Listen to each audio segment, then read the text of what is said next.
Mən İbrahim Xəlil Xəlilov 1956-cı ildə Zərdab rayonunun Alıcanlı kəndində anadan olmuşam. Kənd orta məktəbində təhsil aldıqdan sonra 2 il Sovet ordusunda xidmət etdim. Hərbi xidmətdən qayıtdıqdan sonra feldşer ixtisası üzrə təhsil aldım və bir müddət ixtisasım üzrə işlədim. Ailə qurdum, 5 övladım var. 1991-ci ildə Qarabağa yollandım, torpaqlarımızın müdafiəsi uğrunda Tərtər, Ağdərə, Ağdam, Goranboy rayonlarında döyüşdüm. Döyüş meydanında yaralılara tibb işçisi kimi ilkin yardım da göstərirdim. Mühüm strateji əhəmiyyəti olduğuna görə 92-ci ilin iyun ayında Ağdərə rayonunun Sırxavənd kəndini işğaldan azad etdik. Lakin çox keçmədi ki, düşmən yenidən kəndi ələ keçirdi. Kəndi geri qaytarmağı qarşımıza məqsəd qoymuşduq və bu istiqamətdə hücumlarımız davam edirdi.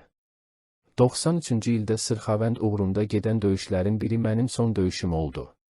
Sentyabr ayının 13-də mən də şəhidlik zirvəsinə ucaldım. Övladlarım fəxr eləsinlər ki, ataları vətən yolunda, haqq yolunda şəhid olub.